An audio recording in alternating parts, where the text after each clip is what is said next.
байлык көп болушу мүмкүн. Бирок эң чоң неемат берекелүү ырыскы. Береке деген эмне? Аз болсо да жеткен, жүрөккө кубаныч берген, үй бүлөгө тынчтык алып келген ырыскы. Аллах Таала Куранда айтат: "Стагфируллах, эгер шүгүр кылсаңар, силерге сөзсүз көбөйтүп берем." Аллаху акбар. Ырыскынын берекеси шүгүрдө. Алхамдулиллах. Адал эмгекте, ата-эненин дубасында жана Аллахты көп зикир кылып эстөөдө. Бүгүн 1 мүнөт убакыт бөлүп Алхамдулиллах деп айтыңыз. Иншаллах.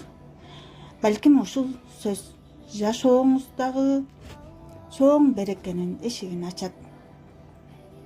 Эгер пайдалуу болсо жакындарыңызга бөлүшүп, соопко ээ болуңуз. Аллах үйүбүзгө береке, жүрөгүбүзгө тынчтык, өмүрүбүзгө пайдалуу ырыскы насип кылсын. Аллахым, бизди шүгүр кылуучу пенделериңден кыл.